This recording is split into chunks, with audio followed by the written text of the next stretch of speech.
I pushed open the door, stepped into the room. I looked at the faces in the room and realized I had made a huge mistake. Madam Toastmaster, fellow Toastmasters and guests, I moved to Greenville in the fall of 1999. Now, you know, whenever you move to a new city, one of the things you have to do for men is you have to find a new barber. Ladies have to find a new stylist. And so, I was on the hunt for a barber. And I hadn't found one, but I had seen a sign by the side of the road that said Red's Barbershop. Now I'm thinking, what better place for me to get my hair cut than at Red's Barbershop? So sure enough, I parked my car, walked in, I pushed the door open, I stepped into the room, I looked at the faces in the room and realized I had made a huge mistake. Because there was not a single person in that room with red hair. Matter of fact, there was not a single person in that room with straight hair. Everyone in that room was an African American male. And by the way they were looking at me, I was the first Caucasian male to ever step foot into that barbershop. I had a decision to make. I stepped in and I took a seat. I regret that decision. Finally, my turn came to get my hair cut. I went up, I sat in the chair. The 20-something-year-old kid was there and he didn't know what, he looked at me like a mule looks at a new gate. And he says, can you help me? I said, sure. He goes, come with me. So he took me up, he took me over to a wall, and on the wall were 30 different pictures of different hairstyles. 6 rows of 5. Now, you have to understand, I always wear my hair pretty much like this, and my wife has given me one rule. She says, you are not to get your hair crew cut. You're not to get it cut bald or crew cut. That's unacceptable. You will never touch me again if you have your hair cut like that. Well, I looked at this picture. Of the 30 pictures, only 3 of the pictures were Caucasian men. And once you ruled out mullets and crew cuts, that left one picture for me to choose from. E6, please. An hour later, I was still sitting in the chair. And finally, he finished. I got up, paid my money, and left. And it was the absolute worst haircut I've ever received in my life. Now, my poor experience at this barbershop was due in a large part to the lack of experience of the guy cutting my hair. And today I want to talk to you a little bit about experience. I want to share 3 thoughts with you.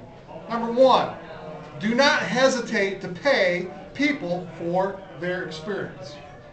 In our culture today, everyone's downsizing, they're holding back, and there's a tendency where we want to maybe save a couple pennies, a couple dollars, and maybe get someone who maybe is not quite as experienced to do some work for us. Or maybe we're going to try this new tool that doesn't really have a track record. Folks, let me tell you, pay the extra money and get someone with experience. That's thought number 1. Thought number 2. Value the experience of other people. What I mean by that is, if I have a bad experience, I'm never going back to Reds, okay? Nice people, but I'm not going back there. I learned from my personal experience, but we need to learn from the experience of other people. That's one of the reasons why I love shopping online at places like Amazon.com.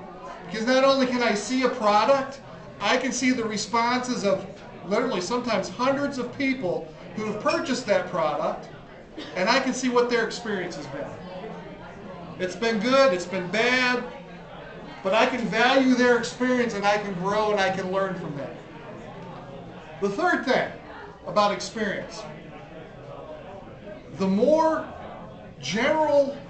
better experience that someone has, or the more general your need is, seek someone with a broader range of experience, because they're going to be good to give you advice. But with specific experience, look for someone who has definite experience in that area. Let me illustrate what I'm trying to say. I have a doctor. He's a general practitioner.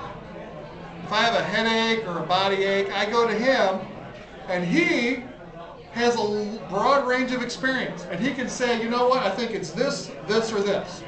And then what he does is he refers me to a specialist, a specific guy who is very highly skilled in a specific area.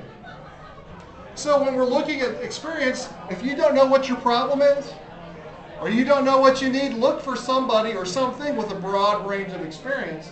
But once you've identified your problem, look for something with a specific area of experience that can bring focus to that area. 3 things about experience. I've got to tell you that my experience at Reds was not my worst experience ever in a barbershop. A couple months later, I went with my, at that point, 8 or 9-year-old son to another barbershop. I was in a hurry. Holiday was the next day. I had to get my hair cut. We walked in. There was a guy sitting in the chair. No one else was in the barbershop, so as soon as he was done, I was in the chair getting my hair cut. I'm sitting in the chair, and my son's playing with Legos on the floor in front of me. And about 10, 15 minutes into the haircut, he looks up at me and goes, Dad, Mom said you couldn't get your hair cut like that. Like what? He goes, Mom says you couldn't get it cut short like that. And then it hit me. The guy who was getting his hair cut before me, he left. He was in military uniform. And of course he had a crew cut. Didn't think anything of it because the guy's in uniform. And then the conversation for the last 15 minutes with my barber was about how he had been in the military and had left the military and I guess had taken a barbering.